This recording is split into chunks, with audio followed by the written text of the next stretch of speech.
안녕하세요, 여러분. 피스 클리닉에서 함께 나누는 건강한 삶에 관한 이야기 시간입니다.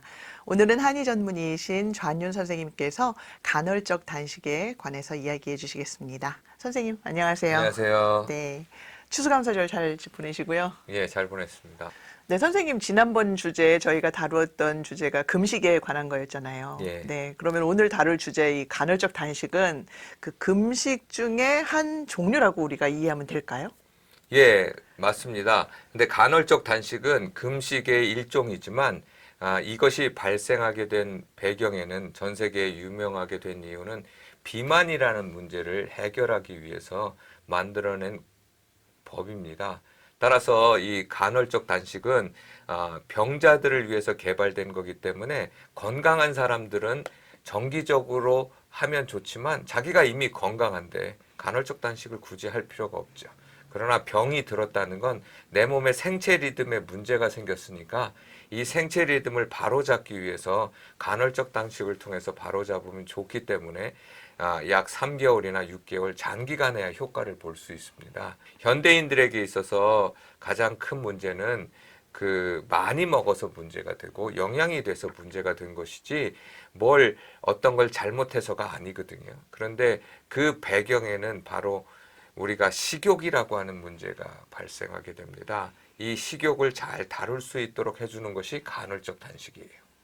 근데 사실 선생님 말씀 들어보면 저희가 인간이 건강한 식욕을 갖고 있다고 하면 이런 게 문제가 안 될 텐데 그렇죠. 사실 그 소비 시장, 네. 식료품 시장이 저희 소비자들을 향해서 유혹하고 있는 그런 네. 것 때문에 저희가 너무 많이 그 식욕이 변질된 거가 아닐까. 맞습니다. 예, 그런 생각이 현대인들에게서는 들어요. 가장 큰 문제가 많이 먹는 거고 또 끊임없이 먹는 거고 또 즉흥적으로 먹는 거고 또 단백질 변성이 된 음식을 먹는 겁니다. 따라서 이 문제는 깊이 생각해 보면 세 가지 문제로 나눌 수가 있어요. 첫 번째는 정신적 스트레스인데요. 이 정신적 스트레스는 다른 말로 하면 뇌가 에너지를 많이 쓰고 있다는 거예요. 그런데 뇌는 되게 이기적이라서 자기 에너지가 떨어지면 우리 몸에게 명령을 내립니다. 야, 빨리 내 주원인 포도당을 흡수해라. 그러니까 먹어라 라고 하는 거예요. 근데 먹을 때 포도당으로 빨리 만들 수 있는 게 뭐냐면 탄수화물이에요.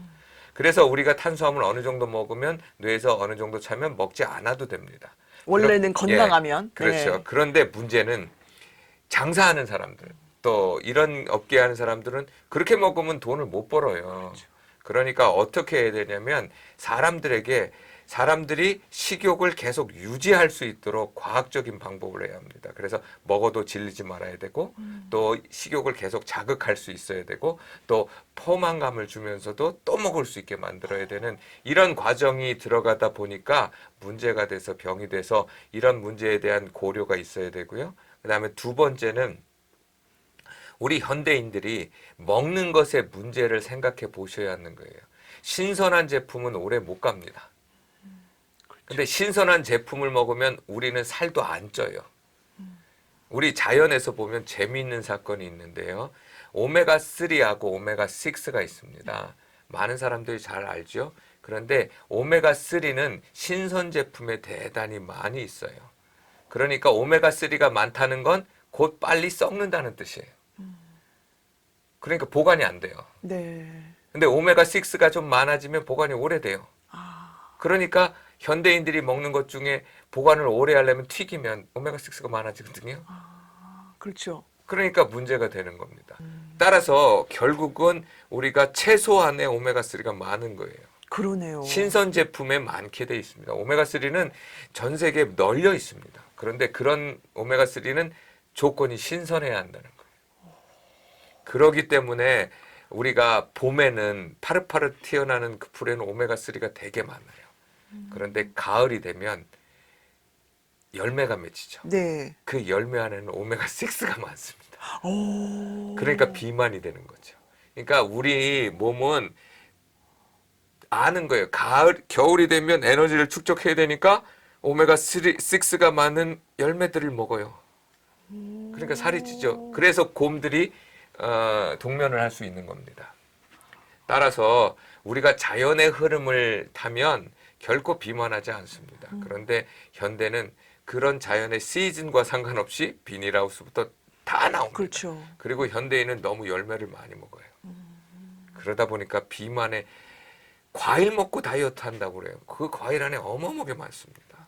세 번째는 아까 가장 중요한 잠을 대부분 잠 부족입니다.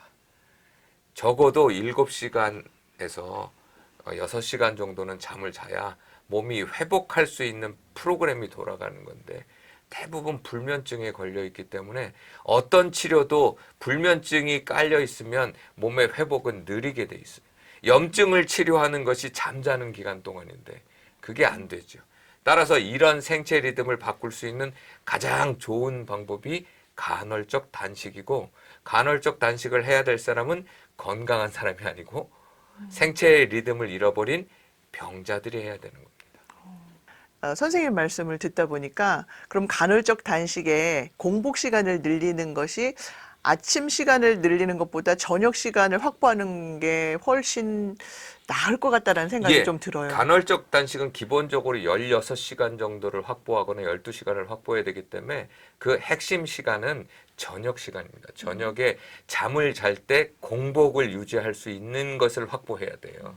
그 공복 기간이 확보되지 않으면 결국은 몸의 염증부터 시작해서 생체의 리듬을 되돌리는데 굉장히 중요합니다. 우리 몸은 서카리안 리듬이라고 그래서 지구의 자전주기와 맞춰서 24시간이 돌아가게 돼 있어요. 그런데 이 시간이 정확하게 24시간이 아니에요. 그래서 24시간하고 좀 20 몇 분이 더 해요. 그래서 우리 몸의 생체 리듬은 자꾸 뒤로 늘어지게 돼 있어요.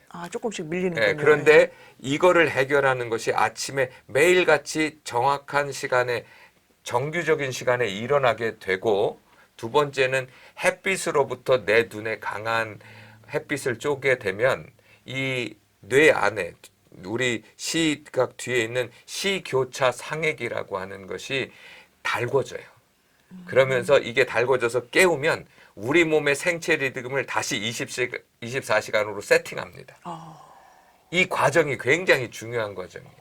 불면증을 치료할 때 이 과정을 정기적으로 만들게 되면 불면증이 대단히 치료가 잘 돼요. 따라서 생체 리듬을 맞추는 게 굉장히 중요합니다. 근데 그 생체 리듬이 맞춰지려면 잠이라고 하는 시간은 우리 몸의 생체의 모든 활동이 캄 다운 돼야 돼요.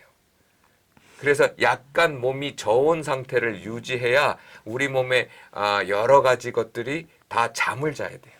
활동을 하면 안 됩니다. 그래서 그러니까 심장하고 소장만 약간 움직이고 나머지는 다 쿨다운해야 돼요. 그런데 이게 교감신경이 항진돼 버리면 이게 안 떨어지는 거예요. 그러니까 사람들이 수면 패턴이 망가져 버립니다. 그러면 딥슬립이 되지 않고 그 딥슬립 기간 동안 우리 몸이 염증을 치료하는데 그 염증이 치료되지 않고 또 일어나게 되니까 결국은 염증의 악순환이 반복되고 염증의 대명사가 비만입니다. 이 문제를 해결할 수 있는 자연 치유적인 방법이 간헐적 단식이에요.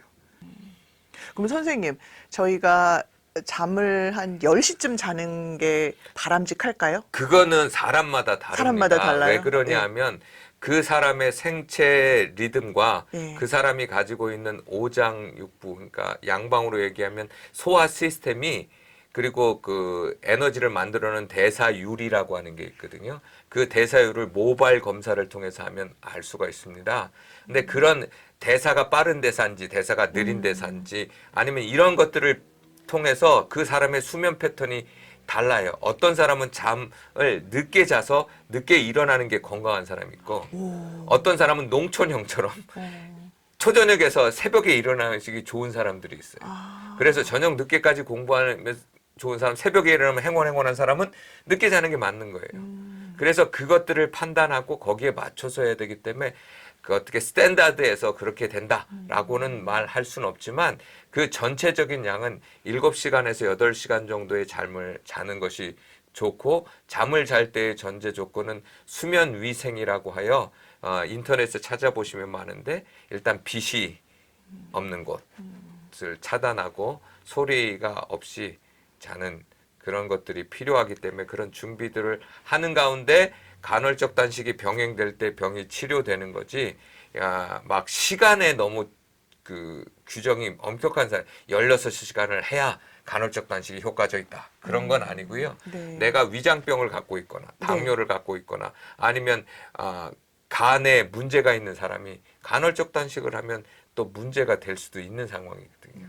그러니까 그거는 몸의 조건에 따라 그 상황을 보고 몸이 건강한 쪽으로 가고 있는지 아니면 나쁜 쪽으로 가고 있는지 판단해서 건강한 쪽으로 가고 있다면 그 생활 습관을 계속 유지하는 게 중요하고 건강하지 못한 습관으로 가고 있다면 뭔가를 바꿔야 되겠죠. 그 바꾸는 것을 잘하는 게 전문가고 그러니까 그런 전문가들의 도움이 필요하다. 그래서 방송에서 말하는 것처럼 간헐적 단식이 무슨 만병통치약처럼 건강한 사람들도 간헐적 단식을 해서 오히려 배고픔을 자극해 갖고 나중에 폭식을 하게 되면 살이 더 찌게 되겠죠. 다이어트 한다고 간헐적 단식을 또 많이 하시더라고요. 그게 실패에 가는 이유가 네. 바로 그겁니다. 비만의 원인이 뭐였는지를 하지 않고 또 간헐적 단식을 하면 먹지 않는 기간 동안 16시간 정도 된다면 그 기간 동안 스트레스를 받게 되면 결국은 그 스트레스 때문에 간헐적 단식 이후, 그러니까 단식 이후에 먹는 것이 폭식을 하게 돼 있어요. 그러면 결국 그 폭식으로 인해서 우리 몸에 가장 충격을 받는 건 췌장이거든요. 인슐린을 많이 내요. 그러니까 췌장이 또 지쳐버려요. 그러니까 결국 다이어트를 오래 하면 당뇨로 가는 사람들이 많이 있습니다. 와, 췌장을 괴롭히는 거니까요. 그렇구나. 네. 그러니까 간헐적 단식이 만능은 아니고요. 내 생체 리듬에 맞을 수 있도록 질환별로 전문가의 도움을 받으면서 내가 하고 있는 어떤 방식이든지 그게 건강한 쪽으로 가고 있는지 아니면 나쁜 쪽으로 가고 있는지 정기적 점검을 받으면서 하는 것이 좋습니다. 네. 마지막으로 선생님이 간헐적 단식은 하루에 2끼를 먹는 거를 그럼 기본으로 하는 거죠? 왜냐하면 16시간을 먹지 않고 8시간 동안 먹는다고 치면 네. 물론 여러 방법이 있습니다. 그 날을 뛸 수도 있고 3일 먹고 하루 쉬고 네. 혹은 5일 먹고 이틀 금식할 수도 있고 뭐 네. 사람마다 다른데 거기에서 가장 중요한 것이 뭐냐면 내가 먹는 시간 동안 과식을 안 하고 내가 내 몸이 먹고 나서 기분 좋은 상태를 유지할 수 있도록 하는 방식을 선택을 해야 돼요. 그 말은 먹지 않는 동안 내가 힘이 떨어지지 않아야 됩니다. 그러니까 단식을 하거나 금식을 하는데 내 몸이 죽겠어요. 이런 사람들은 금식을 하면 안 됩니다. 금식을 하면 우리 몸에서 오토파지라는 게 있어서 오히려 집중력이 올라가고 몸에 열이 나고 그다음에 기분이 좋아져야 정확한 단식을 하고 있는 겁니다. 신비롭네요. 네. 오늘은 우리 몸이 규칙적으로 잘 쉬어져야 또 건강을 더욱 증진시킬 수 있다는 것을 배우는 시간이었습니다. 삶의 모든 부분에서 적절한 쉼과 안식은 하나님 아버지께서 우리에게 표현하시는 사랑의 결정체인 것 같습니다. 여러분의 상황에 맞는 간헐적 단식을 통해서 더욱 건강해지시기를 바라면서 오늘은 여기서 인사를 드리도록 하겠습니다. 선생님 감사합니다. 네, 감사합니다.